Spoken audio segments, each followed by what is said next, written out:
یہ نہیں دیکھتے کہ یہاں غلطی کس کی ہے, کمزور کی غلطی ہے یا طاقتور کی غلطی ہے. ڈرائیونگ میں ایسا بہت ہوتا ہے. میں ریوو میں ایک دفعہ اپنی گاڑی میں جا رہا تھا, ایک شخص اتنا غلط آیا نا آگے, بڑی مشکل سے میں نے یعنی بریک لگا کے اس کو بچایا. تو میری وجہ سے نہیں, اس کی وجہ سے نا, اس کے غلط کی وجہ سے کوئی دوسری بائک اس سے ٹکرا گئی. اچھا ہم اپنے خرامہ جا رہے ہیں, 2-3 انکل نے بائکیں میرے پیچھے بھگائی ہیں کہ اس کو پکڑو, تو حالانکہ میری ذرا بھی غلطی نہیں تھی اس میں. تو صرف گاڑی کی وجہ سے اور گارڈ کی وجہ سے, کیونکہ اس کے پاس جس کا پروٹوکول ہوتا ہے, گارڈ ہوتے ہیں, تو لوگ کہتے ہیں بس اس کو پکڑ کے کوٹو. وہ روکنے, میں آرام سے چلا رہا ہوں. تو وہ گاڑی, وہ خیر جب قریب آئے تو مجھے پہچان گئے نا. وہ پہلے تو ڈانٹ رہے ہیں نا, پیچھے سنا رہے ہیں ایسی کی تیسی. تو یہ بھی ایک شو مارنے کا شوق ہے کہ ہم گارڈ وارڈ سے ڈرتے. یہ پتہ ہوتا کیوں ہے. تو جب وہ قریب آئے تو انہوں نے مجھے پہچان گئے, تو تھوڑا سا ان کا ایٹیٹیوڈ چینج ہو گیا. میں نے کہا انکل میری غلطی کہاں سے ایسے, آپ دیکھو میں تو آرام سے جا رہا ہوں. وہ خود ہی اس کو پتہ نہیں کوئی ساس سے پھٹا ہوا تھا, اس کا سسرال سے جھگڑا ہوا تھا, خام میں آگے بھیڑ رہا ہوتا ہے نا آگے. تو پھر انہوں نے میری بات سنی. لیکن میں اگر مفتی طارق مسعود نہ ہوتا نا, میں پٹ گیا تھا بیٹا, میں پٹ گیا تھا. نہ لوگوں نے گارڈوں کو دیکھنا تھا, لوگ نہیں دیکھتے, بلکہ گارڈ ہونا تو پھر لوگ سمجھتے ہیں اب ہمیں بہادری کا ثواب ملے گا. لوگ کہیں گے کلاشنکوفوں سے بھی نہیں ڈرا بندہ. یہ لوگوں کی مینٹلٹی ہے. طاقتور کے خلاف بولنے میں نا فیور ملتا ہے آپ کو, لوگ سمجھتے ہیں بہادر ہے. یہی کام حکمرانوں کے خلاف بھی ہوتا ہے, یہی کام آپ کے وہ ادارے جو پاورفل ہے ان کے خلاف بھی ہوتا ہے. بعض دفعہ وہ صحیح ہوتے ہیں لیکن آپ نے ان کے خلاف ہی بولنا ہے. اس سے لوگ کہتے ہیں بہادر آدمی ہے, ڈرتا ورتا کسی سے نہیں ہے. اگر آپ نے کہیں کسی موقع پہ ان کو فیور میں بات کر لی, لوگ کہیں گے, کوئی بوٹ پالیشیا کہے گا, کوئی کہے گا وہ پی ٹی آئی کا ہے, کوئی کہے گا جے یو آئی کا ہے, کوئی کہے گا مسلم لیگ کا چمچہ ہے. تو یہ پورا ہماری قوم کا نا دماغی توازن تھوڑا سا ایسا لگتا ہے کہ کچھ, ساری قوم نہیں, آپ لوگوں کے جو بیان سن رہے ہیں ان کے علاوہ کی بات کر رہا ہوں, مسئلہ ہے تھوڑا سا ٹیکنیکل, کیا ہے, فالٹ ہے. تو یہ صحیح نہیں ہے. ہمیں اسلام یہ کہتا ہے کہ آپ نے حق پرست کو, جو حق پر ہوگا نا اس کو فیور دینا ہے, چاہے وہ غریب ہو چاہے وہ امیر ہو. بعض دفعہ مالدار آدمی ٹھیک ہوتا ہے, غریب گڑبڑ کر رہا ہوتا ہے کمبخت. اور بعض دفعہ جو ہے طاقتور ٹھیک ہوتا ہے, بعض دفعہ آپ کا حاکم صحیح ہوتا ہے, اس کے خلاف لوگ زیادتی کر. وہ جو وزیر اعظم کے خلاف لمس یونیورسٹی میں ہوا نا, کسی نے بدتمیزی کی تھی, میں آپ کو دل سے بات بتاؤں, مجھے وہ بدتمیزی اچھی نہیں لگی. کہ جو جس طرح سے اعتراض کیے گئے نا, ابھی میں زیادہ نہیں ہائی لائٹ کرتا اس کو, وہ اسٹائل مجھے پسند نہیں آیا. کہ آپ کے ملک کا ایک وزیر اعظم جو ہو, ابھی جب تک نہیں ہو تو بھائی ایک سیاسی لیڈر ہے, آپ جو مرضی کرو. لیکن جب ایک آن ڈیوٹی آپ کا ایک وزیر اعظم ہے, بھائی وہ آپ کی جماعت کا ہے یا کوئی اور ہے, یا عبوری وزیر اعظم ہے, کوئی بھی ہے, تو پبلک کی یہ ذمہ داری ہے, کوئی بھی اعتراض کریں تو عزت اور احترام کے دائرے میں. طنزیہ لب و لہجہ یہ نہیں ہونا چاہیے. تو یہ بدتمیزی, بہت افسوس ہوا کہ یار ہماری یونیورسٹیوں میں یہ بدتمیزی کیوں سکھائی جا رہی ہے. وہ تو وزیر اعظم نے بڑا برداشت کر کے نا بڑے تمیز سے جواب دیا. تو یہ غلط ہے بھائی, آپ ریسپیکٹ سکھائیں لوگوں کو اپنے بڑوں کی, چاہے وہ جو بھی ہو. جب آپ کا بڑا ہے تو بڑا ہے نا یار, آپ کو اس کو, نبی صلی اللہ علیہ وسلم کی صحیح حدیث ہے, انزل الناس منازلہم, لوگوں کو ان کے مرتبے کے حساب سے لوگوں کے ساتھ پیش آؤ. حاکم کو سمجھانے کا طریقہ وہ نہیں ہے جو ایک عام آدمی کو سمجھانے کا طریقہ ہے.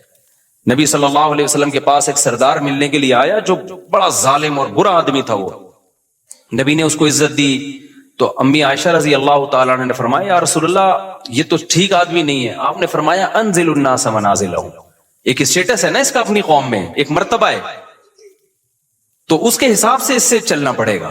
ایسا نہیں ہے کہ قوم کا سردار ہے, چونکہ 2 نمبر ہے تو اٹھا کے اس کو جو ہے وہ مٹی میں بٹھا دیا. کیونکہ انسان کی نیچر ہے کہ جس مرتبے کا ہوتا ہے نا, وہ والی ویلیو اگر آپ اس کو نہیں دیتے تو اپنی توہین محسوس کرتا ہے, اور جب وہ اپنی توہین محسوس کرتا ہے تو پھر آپ اس سے خیر کی امیدیں لگانا چھوڑ دیں. جو کام اصلاح کا ہو سکتا ہے وہ بھی نہیں ہوتا. اب دیکھو میں جب جاتا ہوں نا, پتہ ہے یہ نیچرل ہے, یہ جو اسلام کا حکم ہے نا, یہ انسان کی فطرت کا حصہ ہے. انسان کا دل بھی یہ چاہتا ہے کہ جو ریسپیکٹیبل ہے اس کو عزت دی جائے. اب دیکھو میں بعض دفعہ جا رہا ہوتا ہوں, یہ جو ہمارے گرین چینل والے لوگ ہیں کتنا ہم سے نظریاتی اختلاف کرتے ہیں, لیکن میں کہیں جا رہا ہوتا ہوں نا, بعض دفعہ ہری پگڑی والے آتے ہیں, بڑی عزت سے سیلفی یہ وہ چل رہا ہوتا ہے. میں حیران ہوتا ہوں, بھائی یار تو بڑے بڑے خلاف ہیں لیکن یہ بڑی عزت دے رہے ہیں. وجہ کیا ہے کہ اگلے کو یہ احساس ہوتا ہے کہ یار چلو ہمارا نظریاتی اختلاف ہے لیکن ایک سیلیبریٹی تو ہے نا، اب اس سے توہین کرنا یہ نیچر کہتی ہے کہ یار یہ غلط ہے. سمجھ میں آ رہی ہے بات؟ کہ ایک سیلیبریٹی تو ہے نا، تو جب ایک ہے تو ٹھیک ہے سیلفیاں نہ لو لیکن بے عزتی بھی نہ کرو، توہین نہ کرو کسی کی. ہمارے سامنے اگر کوئی ایسا شخص آ جائے جس سے ہمیں 100 دفعہ اختلاف ہو لیکن ایک مشہور ہو، جس کی سوسائٹی میں ایک عزت ہو، تو آپ کا کیا خیال ہے؟ ہم ٹھڈے مار کے بھگائیں گے؟ ہم یہ کہیں گے جاؤ یہاں سے؟ تو یہی ہوتا ہے بھائی، ایک جو صحیح ہے غلط ہے وہ ایک الگ بحث ہے، لیکن سوسائٹی میں ایک عزت ہے، تو اگر آپ نے اس سے تمیز سے بات نہیں کی تو وہ اپنی زیادہ بے عزتی محسوس کرتا ہے. تو یہ نبی صلی اللہ علیہ وسلم کی حدیث ہے، انزل الناس منازلہم. یہاں ایک اور اشکال کا بات سے بات نکلتی ہے. اب کیا ہوتا ہے، امریکہ کا صدر آتا ہے نا پاکستان، تو ہمارے وزیر اعظم مل رہا، اب تو نہیں آتا وہ، ان کو پتہ ہے یہاں آئے تو یہاں یہ لوگ خود بےچارے اپنی حفاظت نہیں کر پائے، ہمارا پتہ نہیں کیا ہوگا، تیرا کیا ہوگا کالیا. تو لیکن اب کیا ہوتا ہے، لوگ کہتے ہیں سعودی عرب کا بادشاہ کیسے مل رہا ہے امریکہ کے صدر سے، یا پاکستان کا وزیر اعظم امریکہ کے صدر سے کیسے مل رہا ہے، دیکھو یہ کافروں کو اور ایک اسلام دشمن کو یہ رسپیکٹ دی جا رہی ہے. بھائی آپ بھی جب وزیر اعظم بنے نا، یا سعودیہ کے بادشاہ، تو کوئی چانس نہیں، لیکن اگر بن گئے تو آپ کو بھی یہ رسپیکٹ دینی پڑے گی، کیونکہ وہ نبی صلی اللہ علیہ وسلم کے پاس جو وفود آیا کرتے تھے ان کے سردار بڑے بڑے کافر ہوا کرتے تھے، لیکن آپ ان سے عزت کے ساتھ ملتے تھے، کیونکہ وہ ایک ملک کا وزیر اعظم ہے، ایک ملک کا صدر ہے. تو اس میں جو سوچ کے غریب ہوتے ہیں نا، وہ کہتے ہیں دیکھو ان کے کیسے تعلقات ہیں، ایسے ہینڈ شیک کر رہے ہیں. وہ سعودی عرب کے ایک بادشاہ نے کیا کیا تھا، وہ امریکہ کا صدر آیا تھا تو وہ مسافر کے لیے میرے خیال ہے ہاتھ بڑھائے، تو انہیں ہاتھ ہی نہیں بڑھایا نا. تو یہ کوئی اچھا کام نہیں کیا، ٹھیک ہے نا. یہ امیج جو گیا ہے نا، لوگ کہتے ہیں یہ ہے حق پرستی. حق پرستی کی بات نہیں ہے بھائی، آپ کی جو پالیسیاں ہیں وہ آپ چینج نہ کریں امریکہ کے کہنے پر یا کسی کے دباؤ میں آ کے. آپ نے کام انسانیت ہی کے لیے کرنا ہے. اب اگر مجھے گرین چینل والے عزت دیں اور میں ان کی عزت کی وجہ سے مسئلہ ہی چینج کر لوں تو پھر یہ غلط ہو جائے گا. مسئلہ چینج نہ کریں، لیکن ایٹیٹیوڈ آپ کا لوگوں کے ساتھ وہ ہونا چاہیے جس کے وہ اہل ہیں، عرف میں جس کے وہ اہل ہیں. یہ بات کلیئر ہو گئی ہے کہ نہیں ہو گئی ہے؟ تو یہ غلط ہے کہ یہ جو ہم نے معیار بنا لیا ہے نا کہ بس ہمیشہ بعض لوگ ادھر ایسا کر رہے ہوتے ہیں کہ اس کو ذلیل کر رہے ہوتے ہیں، یہ مالداروں کو ہی ہمیشہ الزام ٹھہلا رہے ہوتے ہیں، جو طاقتور ہوتے ہیں ہمیشہ اسی کو برا بلا کہہ رہے ہوتے ہیں اور ہمیشہ غریب کو فیور دے رہے ہوتے ہیں. بالکل غلط ہے. آپ نے اسلام کو دیکھنا ہے. اس کی میں ایک مثال دے کے بس آگے چلتا ہوں. دیکھو اسلام میں وراثت کا کیا نظام ہے. بیٹا 1 کروڑ روپے، کروڑ پتی بیٹا ہے اور ایک غریب بیٹا ہے، وراثت پہ کوئی فرق رکھا ہے اسلام نے؟ دونوں کو برابر ملے گی. اب جو غریب بیٹا ہے وہ بڑے بھائی جو کروڑ پتی تھا اس کو وراثت نہیں لینے دے رہا اور کہ میرے گھر میں کھانا نہیں ہے اور یہ میری وراثت جو ہے نا میں اپنی بھی لوں گا اس کی بھی لوں گا. اس کو تو لینڈ کروزر میں گھومتا ہے، اس کے تو بحریہ ٹاؤن میں بنگلے ہیں، اس کو تو یہ، اس کو کیا ضرورت ہے. آ کے مفتی کے سامنے رونا شروع کر دے تو مفتی کیا کہہ کہ یار یہ بہت ضرورت مند ہے، اٹھا کے اپنا 1 کروڑ، تجھے کیا ضرورت ہے 1 کروڑ کی بھائی، تیرے لیے تو 1 کروڑ 2 ٹکے کا نہیں ہے، اس کو دے، یہ غریب ہے. فتویٰ یہ ہے، دے سکتا ہے مفتی؟ مفتی کہے گا بھائی تو غریب ہے، تو بھوکا مر رہا ہے، تو جو بھی ہے شریعت میں وراثت میں دونوں کا حق کیا ہے؟ برابر ہے. اب تو ظلم کر رہا ہے کہ اس کے پیسے تو نے دبائے ہوئے ہیں. تو ہمارے ہاں اچھا بات سے بات نکلتی ہے، کیا کریں یار.